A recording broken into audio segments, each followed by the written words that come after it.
July 5th, 1962. George Trevor begins construction on his architectural masterpiece, the Spencer Mansion. December 4th, 1966. Dr. James Marcus, Dr. Oswell Spencer, and a group of scientists isolate the progenitor virus after an expedition to Africa. November 10th, 1967. The Spencer Mansion is completed, and Lisa Trevor and her mother Jessica are kidnapped by Oswell Spencer for progenitor virus experiments. May 11th, 1998. The T-virus is unleashed in Umbrella's underground lab, slowly turning its staff into flesh-eating undead. July 24th, 1998. The Spencer Mansion is destroyed when STAR's Alpha Team escapes Umbrella's hidden facility. This is the secret history of the Spencer Mansion, Resident Evil's origin of horror.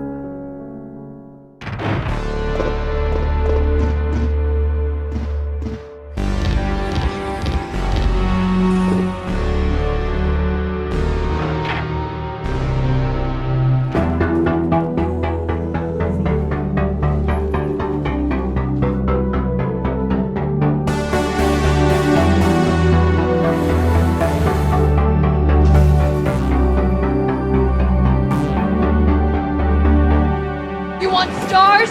I'll give you stars!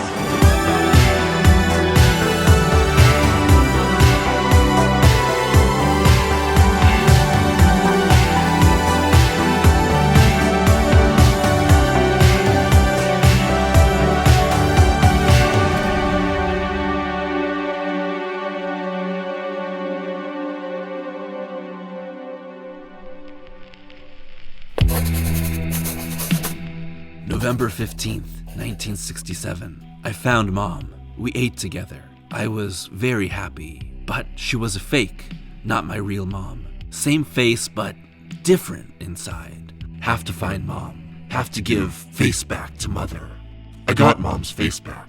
Nobody can have my mom except me. I attach her face to me so she doesn't go away, because Mom's sad when I meet her without her face. The Spencer Mansion was first seen and wiped from the earth when players witnessed the original Resident Evil in 1996, but its story spans decades filled with secrets, betrayal, tragedy, and death. And although the mansion has only really played host to horror in the original Resident Evil, and the different revisitations in games like the RE remake in 2002, Deadly Silence in 2006, Umbrella Chronicles in 2007, and very briefly in Resident Evil 0, it's left a lasting mark on the memories of players and the overall approach to horror that has informed the entirety of the franchise. Even from its first moments in the original Resident Evil, we're shown that horror and death has already filled the Spencer Mansion before we've arrived, as Raccoon City's STAR's Bravo team has been dispatched to investigate cannibalistic killings in the Arklay Mountains, and gone missing,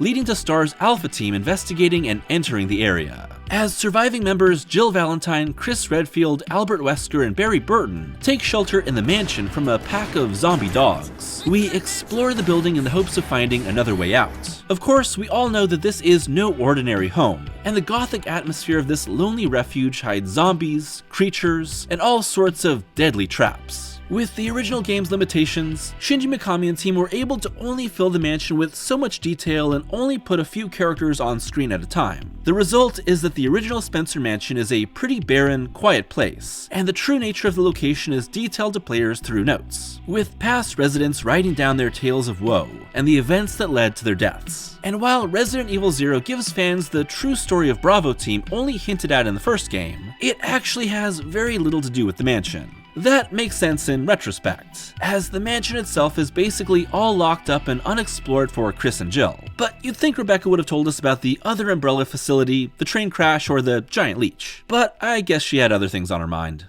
November 24th, 1967. There are only two people that know the secret of this mansion: Sir Spencer and myself. If they kill me, Sir Spencer will be the only person that knows the secret. The Spencer Mansion was designed by architect George Trevor, hired by Umbrella founder Oswell Spencer, and built from 1962 through 1967 in the Arklay Mountains outside Raccoon City. And while Spencer designed the mansion to resemble the ancient Spencer Estate Castle in Europe, a nice excuse to revisit the mansion in RE5, its interior was filled with labyrinths and traps that Trevor had become well known for in his designs. but Trevor only thought he was creating a magnificent retreat for Spencer. In truth, the Umbrella founder had commissioned the residence as a cover for a secret laboratory where he and a small group could study the newly found progenitor virus, which would yield the T-virus and much more within the origins of Resident Evil. With Trevor drugged, lost within his own traps, and buried alive in a grave, the Spencer Mansion was free for the new Umbrella Pharmaceuticals to use. The main 2 floors of the mansion contain everything that an almost stereotypical classical mansion would have,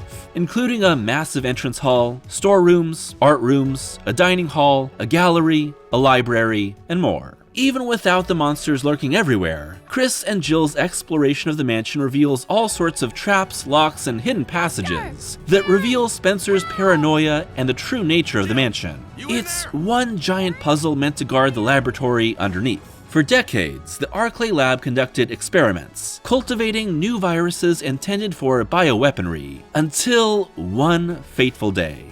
May 11th, 1998. At around 5 a.m., Scott woke me up. Scared the shit out of me too. He was wearing a protective suit. He handed me another one and told me to put it on. Said there'd been an accident in the basement lab. I just knew something like this would happen. Those bastards in research never sleep, even on holiday.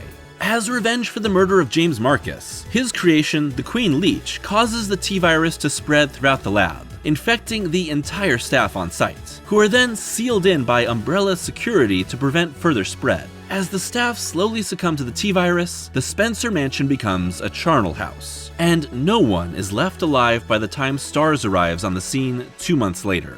The dozens of files found in the Spencer Mansion detail decades of death and tragedy. Death is the one constant of the mansion, and we are next in its legacy. As a survival horror game, Shinji Mikami's original Resident Evil creates its tension and challenge by limiting the amount of ammo, weapons, and health that players have while pitting them against enemies that are naturally extremely hard to kill. The result is that players are under pressure when forced to choose how they navigate every enemy encounter. But the horror of Resident Evil's story is told through a much more classical mystery. What is this place that Jill and Chris are suddenly forced to explore? What are these creatures roaming this abandoned home? If this is a decades-old house, how did it come to this? As a mystery, the truth of the Spencer Mansion is peeled back layer by layer, starting with our first iconic encounter with the franchise's first ever zombie, already in the process of ripping out STARS member Kenneth Sullivan's throat. And although RE is a pillar of the modern zombie story, essentially keeping it alive when the zombie film had died in the 90s, the zombie is never actually called a zombie in the games, because there's nothing like this that had happened before in this world.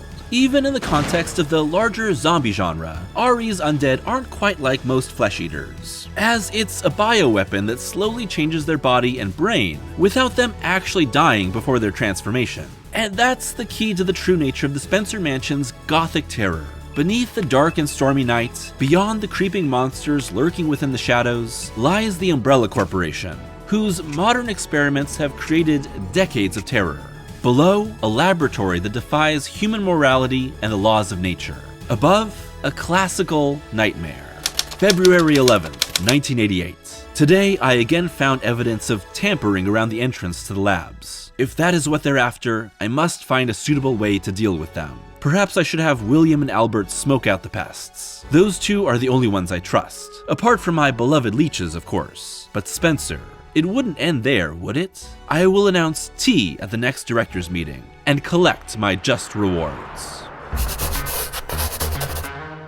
The Spencer Mansion is maybe the ultimate example of a modern interpretation of Gothic horror. While Gothic horror gets its name from the Gothic castles and ruins that played host to many of the earliest stories in the genre, these stories quickly moved on from these settings. Instead, they're defined by deadly mysteries, a darkly romantic narrative, and a spooky setting either literally or metaphorically haunted by the past. However, aesthetics are still a major part of Gothic horror. The design of RE's quintessential mansion doesn't conform to any one particular architectural style, in canon stated to be due to Trevor's eccentric designs never conforming to a specific era. Within the game, the Spencer Mansion blends together several different genres of horror, peeling them back layer by layer and blending them together for a sort of gothic body techno-horror hybrid. Of course, the body horror of the T-Virus zombies, dang-ass G-Virus freaks, and many more mutations propel every RE game. And the continual presence of some sort of corporate experiment is the catalyst of every game's narrative. But it's the classic Gothic horror of Resident Evil 1's setting that truly makes it stand apart within the series. The Spencer Mansion plays heavily off the horror trope of the old dark house, an idea that's essentially been around since horror began with the first horror novel, The Castle of Otranto in 1764. Even subtitled A Gothic Story, the novel by Horace Walpole centers on a haunted castle filled with ghosts and secrets. In the centuries since, the Gothic Mansion has played host to all manner of horror stories. Novels like Shirley Jackson's The Haunting of Hill House in 1959, movies like the appropriately named The Old Dark House in 1932, even the greatest theme park ride of all time, Disneyland's The Haunted Mansion. All of these stories play off a well-worn idea that's been ingrained in horror for so long that it's part of public consciousness when it comes to the genre. As such, there's certain expectations that come with dark old mansions filled with evil. Stormy nights, a dark patriarch, secrets housed in attics and cellars, hidden passages, a history of death, and some sort of otherworldly creature at the heart of the mystery. And that's what these stories ultimately are, a mystery. Often, there's a newcomer to the home that slowly uncovers long-buried secrets and horrors that span generations, literally and metaphorically seeping into the walls of the mansion and tied to a family. When the secrets are uncovered, everything usually comes crumbling down, and the home itself is destroyed alongside the family. All of these ideas are present within RE's Spencer Mansion, but almost all are given a modern twist to coincide with the dark secret buried underneath the place. It's not surprising that Resident Evil's original setting plays into Gothic horror, as Shinji Mikami's original idea for the game was a haunted house before he settled on zombies that played off Dawn of the Dead, Evil Dead, and Texas Chainsaw Massacre. But the mansion setting remained. Mary Shelley's Frankenstein is a hallmark entry into Gothic fiction, where man's scientific overreach creates something that should never be alive, and that in turn destroys the creator. In Shelley's novel, that's a body brought back to life and given its own spark of understanding, which is denied by its creator, leading to suffering, revenge, and ultimately the doom of both creator and creation. The Resident Evil zombie shares so much in common with Frankenstein, especially within the story of the Spencer Mansion. These zombies are the result of ongoing experimentation with the T-Virus, an outbreak, and scientific overreach. The entire trip through the Spencer Mansion takes place on one dark and stormy night, with howling wind, rain, and lightning giving a spooky ambiance to the journey. The dawn only breaks at the very end as we defeat the tyrant, destroy the mansion, and fly off into the sunrise. This is one of the biggest recurring themes in RE. Almost every game takes place across one dark night, where a single haunted location must be explored in order to survive and escape. And the dawn only breaks at the very end, when the evil is fully understood and finally defeated. The Patriarch is split between three men: Oswell E. Spencer, James Marcus, and Edward Ashford. Like Victor Frankenstein, Umbrella's creators are ultimately undone by their overreach as well. Dr. Edward Ashford dies from a progenitor virus infection in 1968 planned by Spencer. Dr. James Marcus is murdered by Umbrella's security services in 1988 under the orders of Spencer to prevent him from taking control of Umbrella, only for his creation, the Queen Leech, to absorb his consciousness and seek revenge. And Oswell Spencer is ultimately ruined by the collapse of Umbrella and then murdered by Wesker, his own experiment. Exploring the mansion takes Jill and Chris across all levels of the area, including layers even further below than what anyone could guess. Throw in an extra spooky graveyard filled with crypts, and the entire area is about as gothic as it could possibly be. RE's entire gameplay is secret passages and booby traps. Is making your entire secret lab security based on a person's ability to push statues and mix colored lights the best idea? Probably not. But that's how the mansion can split the difference between gameplay mechanics and that classical horror feeling. Everything above ground in the mansion is analog. Everything below ground is high-tech. And of course, there's the monster that has caused all of this horror. While it may be easy to say that it's zombies that fill this role, I find that the secret creature, the hidden Bertha Mason within the Spencer Mansion's Jane Eyre-like secrets, is the Umbrella Corporation. whose T-virus has created the monsters, and whose Albert Wesker has caused so much tragedy to unfold. Instead of a crazed woman hidden in the attic, or bodies buried under the floorboards, it's an Umbrella laboratory housed deep underground, and using the Spencer Mansion as a facade for the terrible experiments that have created all sorts of monsters that should never exist. June 22nd, 1998. How could this happen? I'll never forgive myself for being part of this project. Eventually, I'll get what's coming to me though. There's no way to escape from this nut house. It's just a matter of time now. Compared to the many different monsters that would come in later games, the creatures that fill the Spencer Mansion are relatively simple. There is, of course, the zombie, the main result of the T-virus contagion, and the Crimson Head, an addition in the remake that creates a faster, deadlier, clawed undead when these aren't disposed of properly. The Crimson Head really adds a layer of difficulty that hasn't been brought back in later games, but I find it to be a really cool wrinkle. After all, it's been ingrained in pop culture that zombies must be shot in the head or burned to be killed. And yet, the imprecise fixed camera shooting of the original RE is completely at odds with this idea. So there's a sort of logic to revealing all those zombies that collapsed after multiple shots aren't really dead. The Cerberus zombie dog is the only other somewhat traditional zombie creature within the mansion, acting as a guard dog in reverse, and keeping our heroes locked inside hell. But outside of these two creatures, the Spencer Mansion largely plays host to all sorts of gigantic animals. These illustrate the unpredictable nature of the T-virus, and also the more classical origins of the horror within the Gothic Mansion. Even the Hunters, designed to eliminate any survivors that Umbrella needed removed, are still largely reptilian in nature. For a story that is propelled by corporate greed and scientific ambition, a lot of the horror within the original Resident Evil's location feels ripped out of the 30s and 40s, where fears of nature gone mad, and undead creatures that are more in tune with classic ghouls rule a decrepit home corrupted by years of evil. Taken as a whole, the Resident Evil franchise's type of terror is centered much more on body horror and the corruption of the flesh, as the various viruses created and spread by Umbrella and other twisted organizations putrefies the body, reduces the mind to base urges, and turns the insides out. Think Birkin's G-Monster, El Gigante, the tentacled Ouroboros, or the slow growth of the molded. The zombie is, of course, part of that archetype.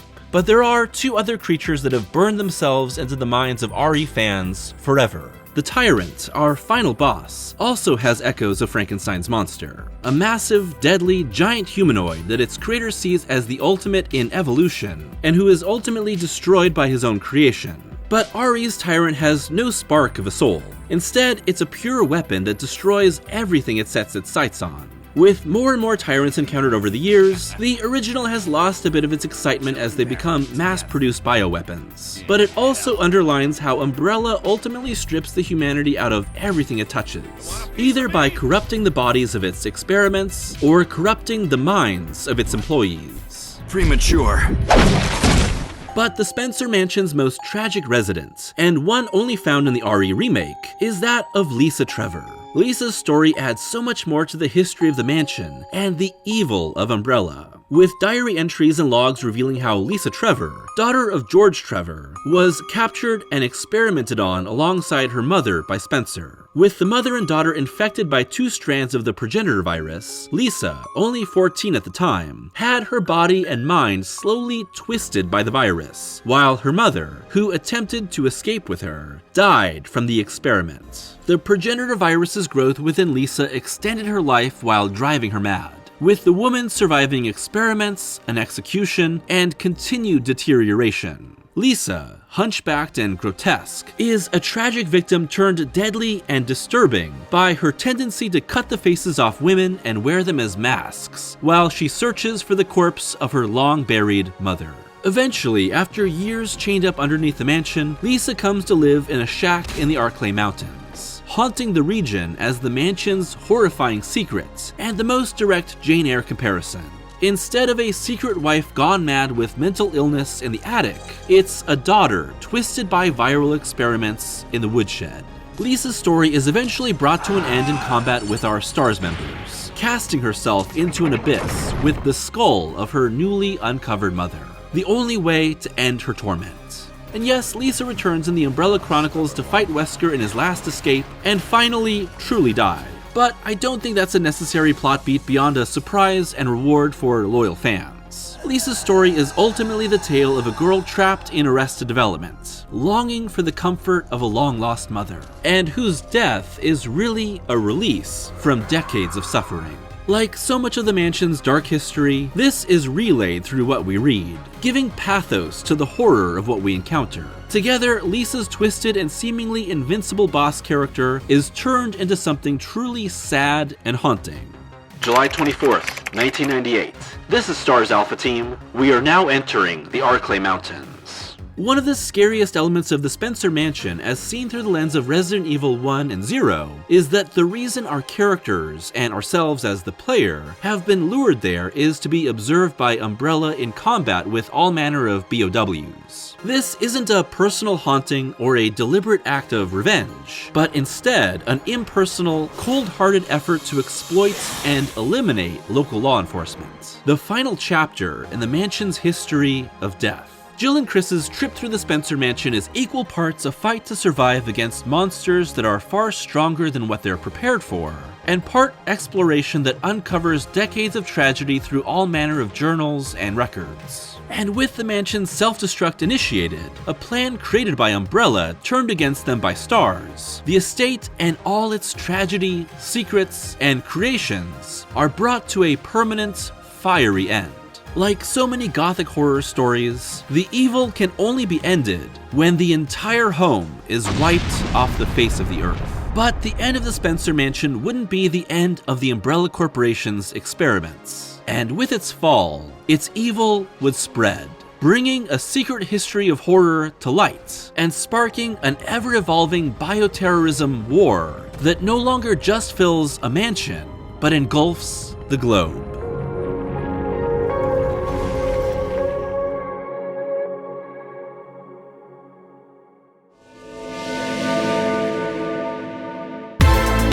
Thanks for watching today's video, and happy Residecember Evil 2. This is the third part in this month of only Resident Evil videos, and I hope you're enjoying the ride so far.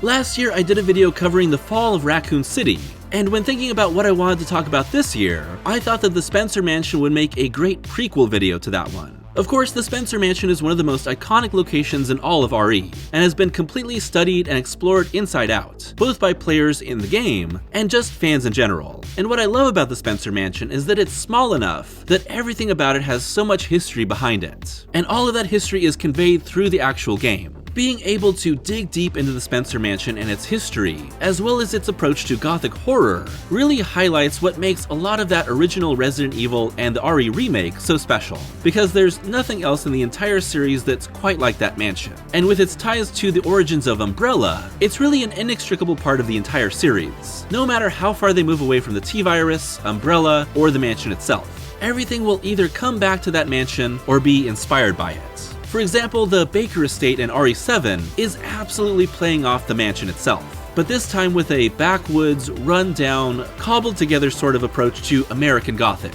which is much more Texas Chainsaw Massacre in nature. So I hope that you enjoyed this exploration of the history of the Spencer Mansion, and what makes Gothic horror in particular so unique but so special. I really had a blast making this one. So I'd love to hear your thoughts on the Spencer Mansion, Gothic horror in Resident Evil, and overall your favorite locations in the series as well. As always, thank you to my patrons for their continued support. And if you'd like to be a patron, it's only $1 a month for early access to every video, and exclusive Patreon reviews. So until next time, I hope that you're taking care of yourselves, and enjoying some great Gothic horror. Happy Residecember Evil 2.